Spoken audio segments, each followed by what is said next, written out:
చూస్ country delight, live better. ఇప్పుడే country delight యాప్ని download చేసుకోండి. ఉన్నప్పుడు మా నాన్నగారు రాజుగారు కలిసి సినిమాలు చేసేవాళ్ళు. అలా తీసిన సినిమా తొలి ప్రేమ. సో అప్పుడు సినిమా రిలీజ్ అయిన ఫస్ట్ డే హిట్ తర్వాత మా అందరము ట్రైన్లో వెళ్ళాము తిరుపతి. అప్పుడు అక్కడ మా ఇద్దరు కొంచెం బాండ్ ఏర్పడింది. ఆ తర్వాత వచ్చాక నేను కాలేజ్ బంక్ కొట్టిన వల్ల నేను ఇలాగ దొరికిపోతుండేవాడిని. ఒక ఇన్సిడెంట్ ఇంకా నాకు బాగా గుర్తుంది. సంజయ్ థియేటర్ బయట రోడ్లో మీరు ఇటు సైడ్ వస్తున్నారు కార్లో, నేను ఇటు సైడ్ ఒక బైక్లో వెళ్తున్నాను. సినిమాలో ఒక హీరో హీరోయిన్ చూసినట్టు లుక్స్, అంత బిజీ రోడ్లో ట్రాఫిక్లో మీరు నన్ను చూడడం, నేను మిమ్మల్ని చూడడం చూసి నేను భయపడిపోయి మీకు కాల్ చేసి అంకుల్ ఇంట్లో చెప్పకుండా చెప్పడము, థ్యాంక్ యూ మీ ఇంట్లో చెప్పలేదు, మీరు చెప్పుంటే అప్పుడు నాకు పగిలిపోయి ఉండేది. సో అది మా ఇద్దరి మధ్య ఉండే బంధం. సో ఆ తర్వాత కలిసి నాతో నేను హీరో అయ్యాను, తను ప్రొడ్యూసర్ అయ్యాడు. అండ్ అంకుల్ ఫస్ట్ మీ ఇండస్ట్రీకి వచ్చింది నాకు గుర్తున్నంత వరకు మీరు హీరో అవుదామని వచ్చారంట, కరెక్టా కాదా? ఒక సినిమా స్టార్ట్ కూడా అయింది, మధ్యలో అయిపోయింది. ఇది కరెక్టా ఫాల్సా? కాదు, ఫాల్స్. పక్క ఫాల్స్. ఓకే, మీ ఫస్ట్ సినిమా దిల్. ఆ సినిమా స్టార్ట్ ఎలా అయిందంటే అప్పటికి ఆది ఇంకా రిలీజ్ అవ్వలేదు, జయం రిలీజ్ అవ్వలేదు. వినాయక్ గారిని మా నాన్నని హోటల్లో కూర్చోబెట్టి ఎప్పుడు సినిమా రిలీజ్ కంటే ముందే మీరు దాన్ని లాక్ చేశారు. అసలు మీ నమ్మకం ఏంటి, మీ ధైర్యం ఏంటి? రిలీజ్ కాకముందే అప్పటికి ఆది మూవీ రిలీజ్ అయింది, నీ జయం రిలీజ్ కాదు. అప్పటికి ఆది రిలీజ్ అయ్యి వినయ్ నేను బేగంపేట సైడ్ వెళ్తున్నాము, నీ జయం పోస్టర్స్ ఉన్నాయి. ఓకే. సో జయం పోస్టర్ చూసి అన్నాక ఎవరి కుర్రాడు భలే ఉన్నాడంటే మా సుధాకర్ రెడ్డి కొడుకు జయం సినిమాతో లాంచ్ అవుతుండే, భలే ఉన్నాడన్నా నీ సినిమా అయినతో చేద్దామా అన్నాడు. Why not? ఇమ్మీడియట్లీ నేను డాడీకి ఫోన్ చేసి ఆ మీటింగ్, నీ జయం రిలీజ్ కాకంటే ముందే మీటింగ్ చేసాము. సో దిల్తో మీ పేరు దిల్ రాజుగా అయింది. సో మీ ఫీలింగ్ ఏంటి? వినాయక్ గారు మేము మీకు ఇచ్చాం మా పేరు, లేదంటే మీ డబ్బులు పెట్టి మీరు మా హిట్ ఇచ్చారు కాబట్టి సొంత పేరు మీరు పెట్టుకున్నారా? అంటే జనాలు ఇచ్చారు అది. పోతే నీకు గుర్తుందో లేదో, ఆ దిల్ టైటిల్ మన దగ్గర లేకుంటే దిల్ పెడదామని నితిన్ అడిగినప్పుడు బూరుపల్లి శివరామకృష్ణ గారి దగ్గర ఆ టైటిల్ ఉంది. నేను వెళ్ళి అడిగి ఆ టైటిల్ తీసుకొచ్చాను, మాకు ఈ సినిమా బాగుంటుందండి అని. So thanks to Burupalli Sivaramakrishna గారు, ఆ టైటిల్ ఇవ్వడం వల్ల అది దిల్ రాజు అనేది బ్రాండ్ అయిపోయింది, ట్యాగ్ అయిపోయింది. సో ఇప్పుడు మీరు ఎస్విసితో పాటు లార్వేన్ ఏ company, Dil Raju productions, Dil Raju dreams, ఇలా మీ బయోపిక్కి తగ్గట్టు కంటెంట్ని బాగా గట్టిగా చేస్తున్నారు. So next Dil Raju directs అని చూడొచ్చా? లేదు. ఎందుకు? ప్రస్తుతానికి లేదు. సినిమా మీకు కెమెరా తెలుసు, మీకు నాలెడ్జ్ ఉంది, ఎడిటింగ్ తెలుసు, అన్నీ తెలుసు, మీకు ఎందుకు తీయట్లేదు? సో నాకు డైరెక్షన్ చెయ్యాలని ఎప్పుడు ఆలోచన రాలేదు. యాక్చువల్ వివి వినాయక్ ఆ బొమ్మరిల్ అయిన తర్వాత నాకు సజెస్ట్ చేశాడు, అన్న నువ్వు డైరెక్షన్ చేసేయగలుగుతావు, చెయ్యు అని. లేదు వినయ్ అని. లేదు నేను చెప్తున్నా కదా విను, విబి రాజేంద్ర ప్రసాద్ గారు లేక నువ్వు డైరెక్షన్ చేయగలుగుతావు, నువ్వు చెయ్యు అని. బట్ ఎప్పుడు ఆ సైడ్ నాకు డైరెక్షన్ చేయాలని ఆలోచన కలగలేదు. సో మీ బయోపిక్ తీసే ఇప్పుడు మీకు ఏమైనా ప్లాన్స్ ఉన్నాయా? ఎప్పుడన్నా ఆఫ్టర్ 5 years 10 years? నా బయోపిక్ నేను తీయలేను కదా, ఎవరైనా తీస్తారేమో. సరే, ఎవరు తీస్తే దాంట్లో అంత ఉంటుందా, ఆ కంటెంట్ ఉంటుందా? డెఫినెట్గా అంటే ఇట్స్ బిగ్ జర్నీ కదా నాది. ఇప్పుడు ఫిలిం ఇండస్ట్రీ 94 వచ్చాను, 94కి వచ్చిన తర్వాత ఇప్పుడు ఆల్మోస్ట్ 30 years ప్లస్. ఎన్నో అప్ అండ్ డౌన్ చూశాను, ఎన్నో అన్నీ చూసుకుంటూ వచ్చాను. సో బయోపిక్ చేస్తే దానికి ఏ హీరో అయితే బాగుంటుంది? బట్ నాకు బాగా ఫేస్ మ్యాచ్ అయ్యేది నువ్వు ఒకటే. చాలా మంది అంటారు నితిన్ మీ బ్రదర్ అని. సో రాజుగారి బయోపిక్లో హీరోగా నేనే, ఇది ఫిక్స్ అయిపోయింది. ఇప్పుడు ఇవాళే ఈయన ప్రొడక్షన్ డైరెక్షన్ చూద్దాము, నేను హీరోని. సో ఇందాక మీరు చెప్పారు కదా అప్స్ అండ్ డౌన్స్ అన్నారు కాబట్టి ఆ క్వశ్చన్ అడుగుతాను. ఇండస్ట్రీ మీరు చాలా చూస్తే తెలుసు నాకు, బట్ మేజర్గా నాకు గుర్తుండి నేను ఇండస్ట్రీ వచ్చినప్పటి నుంచి మొన్న సంక్రాంతికి ఒక సినిమా మీ ఫైనాన్షియల్గా చాలా లాస్ అయింది. నెక్స్ట్ సినిమా ఇమ్మీడియట్ 3 days గ్యాప్లో అది మళ్ళీ అది వెళ్ళిపోయింది. ఈ మధ్యలో ఈ 3 రోజుల్లో మీ థాట్ ఏంటి? నెక్స్ట్ సినిమా కూడా అది కూడా పోతే అప్పుడు పరిస్థితి ఏంటి? మీ మైండ్లో రన్ అయిన మీ ఫీలింగ్ ఏంటి? లేదు అంటే నాకు ఇప్పుడు 10th సినిమా రిలీజ్ అయినప్పుడు నాకు అర్థమవుతుంది ఫైనాన్షియల్గా ఇది డ్యామేజ్ జరగబోతుంది. సో అటు డిస్ట్రిబ్యూటర్స్ అందరు కూడా లోలో ఉన్నారు. పోతే 14th రిలీజ్ అవుతున్న సినిమా షూర్ షాట్గా సూపర్ హిట్ అని చాలా గట్టి నమ్మకంతో ఉన్నాను. అంటే 90% నీకు తెలుసు, నేను ఎడిటింగ్ రూమ్లో చూసినప్పుడే నాకు చెప్పగలుగుతాను సినిమా వర్క్ అవుతుంది అవ్వట్లేదు. అట్లా సంక్రాంతికి వస్తున్నాం అనే సినిమా మీద ఐఎమ్ ఫుల్ కాన్ఫిడెంట్గా ఉన్నాను. సో ఆ 3 days అదే ఎనర్జీతో ఉన్నాను. ఎస్, నో ప్రాబ్లం, ఒకటి వస్తుంది, ఇది ఎంత డ్యామేజ్ అవుతుంది, అది ఎంత రికవర్ చేస్తారో నంబర్స్ తెలియదు, బట్ అది మ్యాజిక్ అనేది ఇట్స్ ఎ మిరాకిల్. బట్ ఆ పీరియడ్లో యూఆర్ కాన్ఫిడెంట్ మళ్ళీ ఇది అయిపోయింది మళ్ళీ. నేను అంటే ఒక సినిమా రిలీజ్ ముందు నాకు మేబీ నా 6th సెన్స్ కావచ్చు, చూస్తున్న కంటెంట్ వల్ల కావచ్చు, చెప్పగలుగుతాను 90% మిస్ అవ్వను. సో దిల్ చేయడం వల్ల మీరు దిల్ రాజు అయ్యారు. బట్ నా దృష్టిలో మీరు బిల్ రాజు. ఎందుకు చెప్తాను. యాక్చువల్లీ చాలామంది ఆడియన్స్ కూడా చెప్పాలి ఇది. మామూలు చూస్తాను లాస్ట్ గత 1 year నుంచి మీ మీద వచ్చే నెగటివ్ ట్రోల్స్ కానీ ఇవన్నీ ఏవో వస్తుంటాయి కదా మామూలు ఆర్టికల్స్ అవి. 2005లో నేను సినిమా వేసాను, రామ్ సినిమా. అది రిలీజ్కి ఫైనాన్షియల్గా మేము చాలా అప్పుడు రిలీజ్కి మేము కొంచెం ఇబ్బందులు ఉండే. అండ్ అప్పుడు మాకు టర్మ్స్ అంతా బాగాలేవు, మా టర్మ్స్ మనకు. అయినా మీరు వచ్చి ఆ నైట్ ఒక పెద్ద అమౌంట్కి మీరు సైన్ చేశారు. సో టర్మ్స్ బాగాలేనప్పుడే మీరు నాకు హెల్ప్ చేశారు. ఇలాంటివి మీరు చాలామంది హీరోస్కి, చాలా ప్రొడ్యూసర్స్కి, డైరెక్టర్స్కి మీరు చాలా హెల్ప్ చేస్తారు. ఇది నాకు తెలుసు. సో ఈ మధ్య వచ్చి మీరు ఒక సినిమా బొక్కేస్తారంటే అది నాకు I want to clear to audience that ప్రతి సినిమా చిన్న పెద్ద లేకుండా అందరు హెల్ప్ చేసేవాడు మీరు. అండ్ దీంట్లో చాలా డబ్బులు మీకు చాలామంది వెనక్కి మీకు ఇచ్చారు లేరు కూడా నాకు తెలియదు. బట్ ఈ హెల్ప్ చేసిన ఇంతమంది మీరు కష్టాల్లో ఉన్నప్పుడు వీళ్ళు కూడా మీకు తిరిగి హెల్ప్ చేస్తారని అనుకుంటున్నారా? అంటే బేసిక్గా నా లైఫ్ స్టార్ట్ అయింది ఎక్కడ అంటే నితిన్, నా కాస్ట్యూమ్ కృష్ణ గారికి నేను చాలా స్టోరీలో చెప్పాను. అరుంధతి అనే సినిమా 36 lakhs కొంటే 2 lakhs నేను రిలీజ్ రోజు కట్టలేదు. తర్వాత తీసుకెళ్ళి ఆయన ఫోన్లు ఎత్తకుంటూ కూడా నేను పట్టుకొని వెళ్ళి 2 lakhs ఇచ్చి వచ్చాను. తర్వాత వారు నాకు పిలిచి పెళ్లి పందిరి చేసే వరకు వదిలిపెట్టలేదు. నిజంగా పెళ్లి పందిరి అనే సినిమా లేకుంటే ఐఎమ్ నాట్ దే, అసలు సినిమా ఇండస్ట్రీలో నేను లేను అనేది నేను గట్టిగా నమ్ముతాను. సో అంటే ఒక హానెస్ట్ అనేది ఒకటి ఎంత పని చేసిందో హెల్పింగ్ కూడా అంతే పని చేస్తుందని నేను నమ్ముతాను. నా లైఫ్లో ఇప్పుడు నువ్వు సంక్రాంతికి అడిగావు, ఇది రాకుంటే ఇది ఉండుంటే, అలాంటి ఒక 4-5 ఇన్సిడెంట్స్ ఉన్నాయి. అంటే నేను క్లోజ్ అయిపోయే ఇన్సిడెంట్స్. ఇప్పుడు అసలు సంక్రాంతికి వస్తున్నాము, రాకున్నా మాకేం కాదు, ఎందుకంటే ఆల్రెడీ ఎస్టాబ్లిష్ అయిపోయి ఉన్నాం. ఫైనాన్షియల్ డ్యామేజ్ వరకు 2 ప్రాపర్టీలు అమ్మేసి ముందుకు వెళ్ళిపోతాం, అది పెద్ద విషయం కాదు. కానీ నేను నార్మల్గా ఉన్నప్పుడు కూడా ఇలాంటి ఇన్సిడెంట్స్లోకి వెళ్ళి నేను దాటుకుంటూ వచ్చాను. అంటే అది ఎప్పుడు అదే నేను నమ్మేది, వెన్ వీఆర్ హెల్ప్కు మనం ముందుంటామో మన కష్టం వచ్చినప్పుడు భగవంతుడే తిరిగి ఇస్తాడని. అది నా లైఫ్లో 3-4 ఇన్సిడెంట్ నాకు సినిమా ఫీల్డ్లో జరిగాయి. దిల్ మీరు చేసినప్పుడు ఆ రోజుల్లో ఇట్ వాజ్ ఆ రోజు సినిమాకి ఖర్చు మీరు బాగా పెట్టారు. అండ్ అందుకే అప్పటికి మన వినాయక్ గారికి ముందు సినిమా కూడా అంత ఆడలేదు, బట్ స్టిల్ మీరు ఖర్చు బాగా పెట్టారు. ఆ సినిమా హిట్ అయింది, దాంతో మీ లైఫ్ మారిపోయింది. ఇప్పుడు తమ్ముడు సినిమాకు ఒక రిఫరెన్స్ లేకుండా కూడా మీరు ఈ సినిమాని ఇంత ఖర్చు పెట్టారు. దీని మీద నమ్మకం, కథ మీద నమ్మకమా, డైరెక్టర్ మీద నమ్మకమా, ఆర్ ఈ తమ్ముడు సినిమా మీకేం తెస్తుంది? పేరు తెస్తుందా, డబ్బు తెస్తుందా? అంటే ఈ సినిమాకు బేసిక్గా నేను క్రెడిట్స్ ఇచ్చేది డైరెక్టర్కే. ఎందుకంటే ఎంసీఏ అండ్ వకీల్ సాబ్ తర్వాత ఆయన రాసుకున్న కథని ఇప్పుడు ఉన్న సినారియోలో అంటే ప్రేక్షకుల్ని థియేటర్కి తీసుకొచ్చి ఒక ఎక్స్పీరియన్స్ ఇవ్వాలని ఏదైతే చూశాడో, అందుకే నువ్వు కూడా షూటింగ్లో చూసినావు, ఆయన తీసుకుంటూ వెళ్తుంటే నేను ఎప్పుడు ఆపలా. ఒక డైరెక్టర్ ఏమో అడుగుతున్నాడు, ఎలా అచీవ్ చేయాలి, అది అచీవ్ చేయండి అని చెప్పా. అది అయిపోయిన తర్వాత నేను ఎప్పుడైతే యావిడ్ రూమ్లో సినిమా చూసుకున్నానో అప్పుడు నాకు అది ఎస్, వేణు అడిగింది ఇచ్చాను కాబట్టి ఆయన ఈ సినిమాని ఇవ్వగలుగుతున్నాడని. ఈవెన్ రాత్రి ఇప్పుడు నువ్వు ఒక భయంలో ఉన్నావు, ఎందుకంటే మనం లోలో ఉన్నప్పుడు చాలా భయంలో ఉంటాం. నేను అవన్నీ చూసేసాను. నైట్ నువ్వు నాకు ఫోన్ చేసి ఒక రీల్ చూసేసి ఒక ఎగ్జైట్మెంట్తో ఫోన్ చేసావు. ఎందుకు? అది ఇప్పుడు మనం చూస్తున్నాం, ఒక సినిమా ఇలా షేప్ అయింది, సౌండ్తో ఇలా చూసినప్పుడు ఇలా ఉంది, ఒకటి ఉంటుంది కదా, అదే ఎగ్జైట్మెంట్. అదే నన్ను తమ్ముడికి ఎంతైనా ఆలోచించకుండా డైరెక్టర్ అడిగినట్టు చేయమని చెప్పాను. అండ్ దిల్ అప్పుడు కానీ లేదా మన లాస్ట్ సినిమా శ్రీనివాస్ కళ్యాణ్ కానీ మీరు షూటింగ్కి మీరు ఆల్మోస్ట్ ఎవ్రీడే వచ్చేవారు. ఈ సినిమాకి మీరు ఉట్టి 2 సార్లు వచ్చారు, అది కూడా గంట సేపు.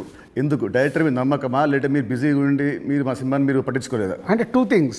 ఇప్పుడు అనిల్ రావిపూడి కానీ, వంశీ పైడిపల్లి కానీ, అలాగే ఇప్పుడు శ్రీరామ్ వేణు కానీ, అంటే నాతో వాళ్ళందరికీ big journey, number of movies చేస్తున్నాము. అంటే వాళ్ళ వేవ్ లెంత్ ఏంటో నాకు తెలుసు. సో తెలిసినప్పుడు నేను వాళ్ళ దాంట్లో నేను ఇంటర్ఫేర్ కాను. సో నాకు కథ దగ్గర అనిపించింది చెప్తాను, ఎడిటింగ్ రూమ్లో అనిపించిందే చెప్తాను. నాకు ఇలా అనిపిస్తుంది, మీరు చూసుకోండి, ఇలా చెయ్యండి అని నేను చెప్పను వాళ్ళకు. ఎందుకంటే వాళ్ళకి నాకు క్వశ్చన్ వేస్తే దే విల్ అండర్స్టూడ్, అంటే నేనేం ఫీల్ అవుతున్నాను ప్రేక్షకుల్లాగానే. కొంతమంది దర్శకులతో ఇలా నాకు సింక్ అవుతుంది, అలా సింక్ అయిన వాళ్ళే వీళ్ళు. అందుకే వీళ్ళతో నంబర్ ఆఫ్ సినిమాలు చేసినా వాళ్ళు అది అవుట్పుట్ తెచ్చుకోవడానికి వాళ్ళే ఎక్కువ కష్టపడతారు, ఎందుకంటే వాళ్ళకు రిజల్ట్ కావాల్సిందే కదా. సో నేను ఇప్పుడు శ్రీనివాస కళ్యాణం ఉంది, ఇప్పుడు శతమానం భవ తర్వాత శ్రీనివాస కళ్యాణం చేస్తున్నాను కాబట్టి ఫుల్ టైం సో అక్కడే ఉండి ఎలా తీయాలి ఏంటి, సో ఏదైనా తప్పు జరుగుతుంటే కూడా సతీష్కు చెప్పి కరెక్ట్ చేయడం. సో అది నా ప్రాసెస్, ఏ సినిమాకు ఉండాలి ఏ సినిమాకు ఉండకూడదని నేను ముందే ఫిక్స్ అవుతాను.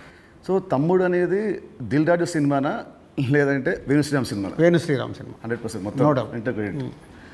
సో ఇంకోటి ఇప్పుడు మామూలుగా మిమ్మల్ని ఏం అడుగుతారు, ఇప్పుడున్న దిల్ రాజు పాత దిల్ రాజుకి ఏం చెప్తాడని అందరూ అడుగుతారు. నేను అడిగేదంటే అప్పుడున్న ఓన్లీ రాజు ఇప్పుడున్న దిల్ రాజుకి ఏం చెప్తాడు? అది 22 years జర్నీ. అంటే అంటే సినిమా అంటే దిల్లు సినిమా నీకు మనకు అండర్ ప్రొడక్షన్లో ఉన్నప్పుడు షూట్ జరుగుతున్నప్పుడు నీకు దుబాయ్లో సాంగ్ చేస్తుంటే సడన్గా బైక్ స్కిడ్ అయ్యి నీ కాలు పైన పడింది. కాలు పైన పడితే మధ్యాహ్నంకి వెళ్ళి షూటింగ్ ఆపేసాం. అది నాకు ఫస్ట్ ఫిలిం. షూటింగ్ ఆపేసిన తర్వాత చిన్న నీకు ఎయిర్లైన్ ఫ్రాక్చర్. వినాయక్ ఇక్కడ ఉన్నాడు, నెక్స్ట్ ఠాగూర్ సినిమాలో బిజీగా ఉన్నాడు, అన్న మీరు వెళ్ళి సాంగ్స్ తీసుకొని రండి అన్నాడు. నీకు ఎయిర్లైన్ ఫ్రాక్చర్ అయ్యి మన హోటల్కి వెళ్ళిన తర్వాత ఇంకా మనం నెక్స్ట్ డే షూటింగ్ చేయడానికి స్కోప్ లేదు, ప్యాకప్, అందరు రిటర్న్ వెళ్ళిపోవాలి. సో అప్పుడు లక్ష్మణ్ అంకులు శిరీష్ అంకులు టెన్షన్లో ఉన్నారు, నేనేమో వెళ్ళిపోయి పడుకున్నాను.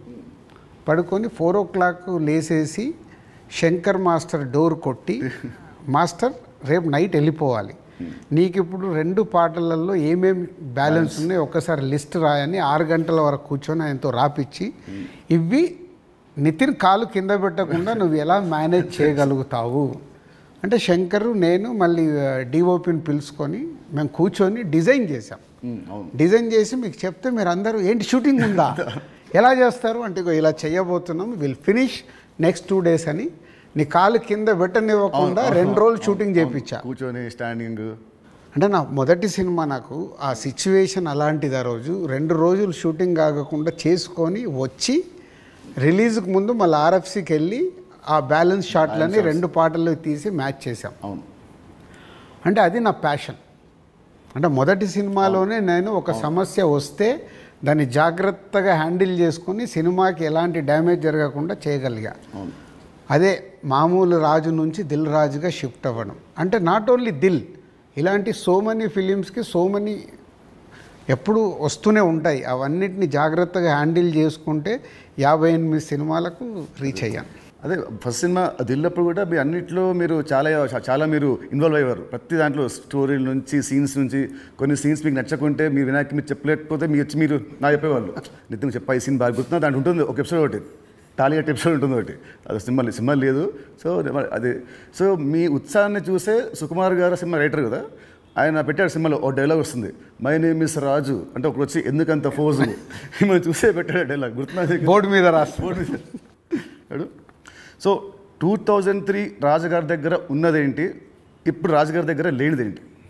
ఉన్నది 2003కి ఇప్పటికి ఉన్నది. సినిమా అంటే అవలీలగా ఎక్స్పీరియన్స్తో పాటు వచ్చిన ఎక్స్పీరియన్స్తో పాటు సో ఈజీగా ఎలాంటి సిచ్యువేషన్ అయినా హ్యాండిల్ చేసే కెపాసిటీ అండ్ సినిమా పైన ఇంకా అవగాహన ఉంది. ఇది సాధించాను. లేనిది 2003 నుంచి 2010 వరకు ఒక్కొక్క సినిమా తీస్తూ ఒక్కొక్క కొత్త డైరెక్టర్తో జర్నీ చేస్తూ అద్భుతమైన జాబ్ సాటిస్ఫాక్షన్తో జర్నీ చేశా. 2014 తర్వాత అంటే ఆ పీరియడ్ తర్వాత నంబర్ ఆఫ్ ప్రొడక్షన్స్కు షిఫ్ట్ అయిపోయి సో దాన్ని ఎంజాయ్ చేయలేకపోతున్నా.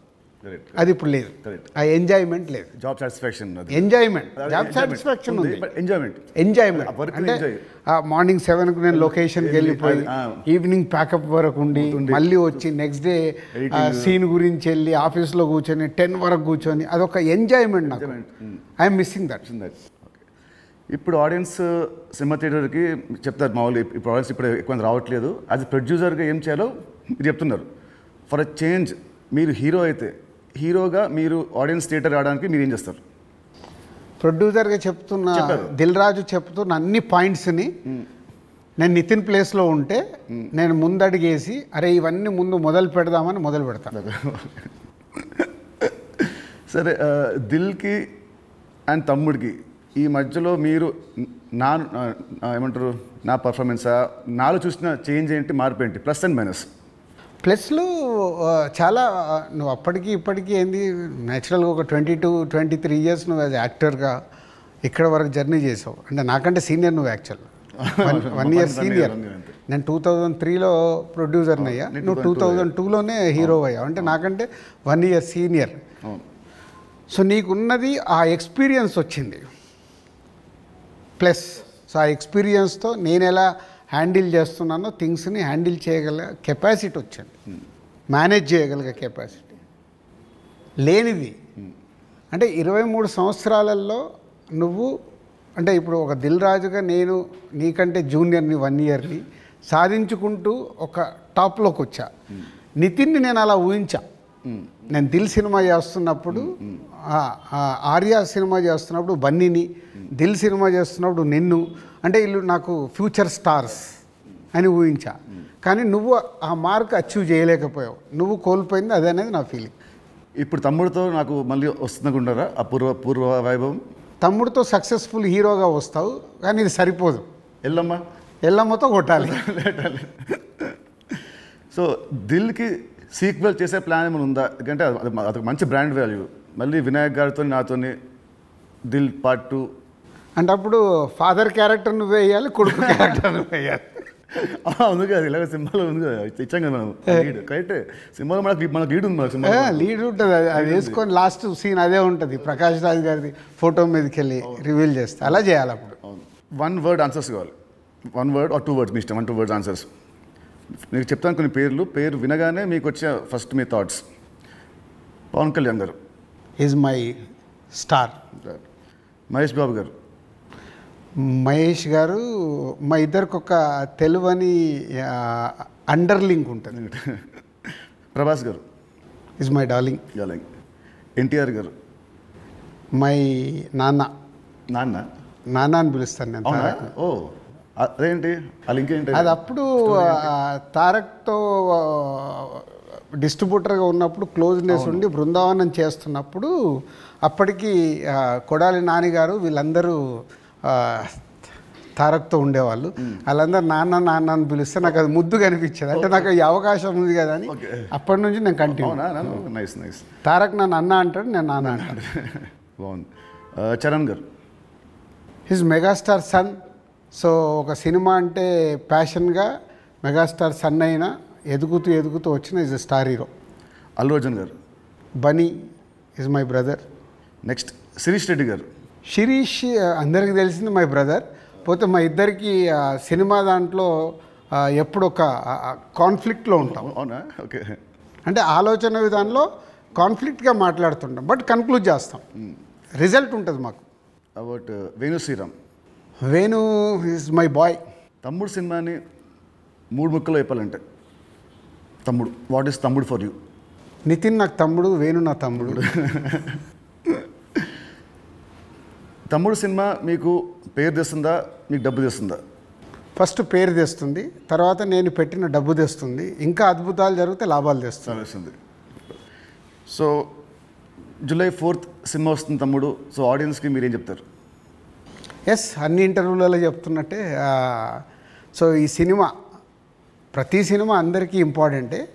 ఈ సినిమా వేణు శ్రీరామ్, సో ఎంసీఏ వకీల్ సాబ్ తర్వాత బెస్ట్ సినిమా, ఆడియన్స్కి ఒక ఎక్స్పీరియన్స్ సినిమా ఇవ్వాలని చాలా కష్టపడి అవుట్పుట్ ఒక రేపు ఎక్స్పీరియన్స్ ఇవ్వబోతున్నాడు అవుట్పుట్తో.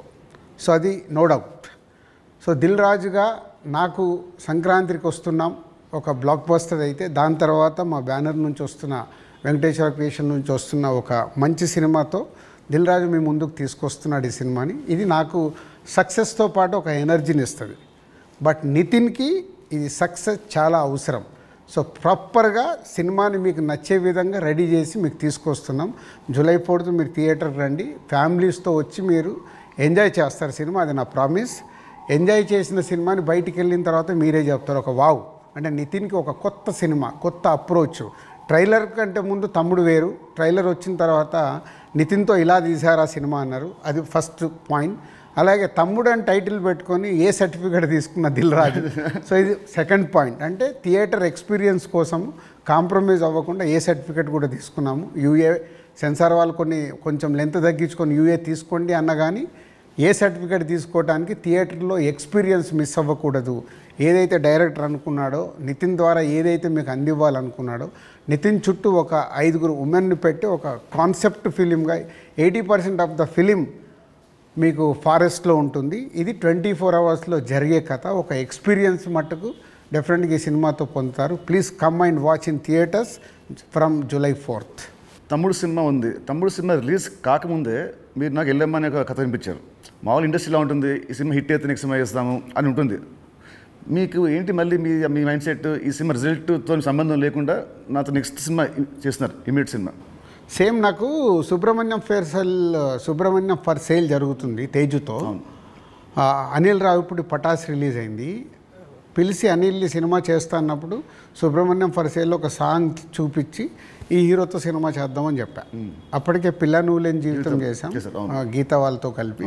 సో సుబ్రహ్మణ్యం ఫర్ సేల్ సినిమా హిట్ అవ్వబోతుందని నాకు అర్థమైంది. నాకు అర్థమై వైనాట్ అంటే పటాస్ పెద్ద హిట్ అయింది. సుబ్రహ్మణ్యం ఫర్ సేల్ హిట్ అయినప్పుడు వాళ్ళిద్దరు కలిస్తే సుప్రీం అయింది. ఓకే. సో ఇది అలాగే తమ్ముడుతో నితిన్కి మళ్ళీ సక్సెస్ వస్తుంది. బలగంతో ఆల్రెడీ వేణు సక్సెస్ కొట్టాడు. వీళ్ళిద్దరు కలిస్తే ఎల్లమ్మ అద్భుతంగా ఉంటుందని నా విజన్. ఓకే, మీ విజన్ మనస్ఫూర్తిగా అవ్వాలని కోరుకుంటున్నాను. Thank you uncle, thank you so much. Thank you.